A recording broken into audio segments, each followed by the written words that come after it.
Ayatollah খামিনিকে হত্যা করা হয়েছে, তার মৃত্যু হয়েছে। মানবিক কারণে আমরা দুঃখ পেয়েছি। একটি দেশের শাসককে এইভাবে হত্যা করা চরম অমানবিক, ঠিক কিনা? চরম অমানবিক, চরম পর্যায়ে ধৃষ্টতা হয়েছে। এটাই পশ্চিমাদের গণতন্ত্র। বাংলাদেশে যারা পশ্চিমাদের আদর্শ অনুসরণ করে আদর্শ গণতান্ত্রিক রাষ্ট্র বানাতে চান, তাদেরকে বলছি, শোনেন, পশ্চিমাদের কাছে কোনো মানবতা নাই, ন্যায় বিচার নাই।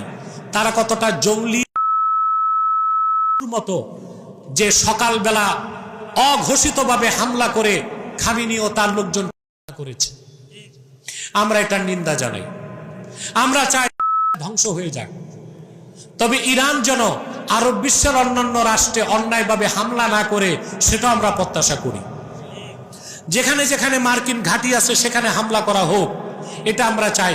কিন্তু সৌদি আরবিয়া যেখানে ঘোষণা দিয়েছে তাদের আকাশ সীমা আমেরিকাকে ব্যবহার করতে দিবে না, সেখানে রিয়াদে হামলা করাটা চরম ন্যাক্কারজনক কাজ হয়েছে ইরানের, এটা আমরা মনে করি। বিশেষ করে আরামকো তেল শোধনাগারে যে হামলা হয়েছে, এটা তো কোনো মার্কিন ঘাঁটি ছিল না, এটা খুবই ন্যাক্কারজনক কাজ। আমরা বিশ্ব মানবতার শত্রু পশ্চিমা শয়তানদের বিরুদ্ধে ধ্বংস কামনা প্রতিদিন করে যাব ইনশাআল্লাহ।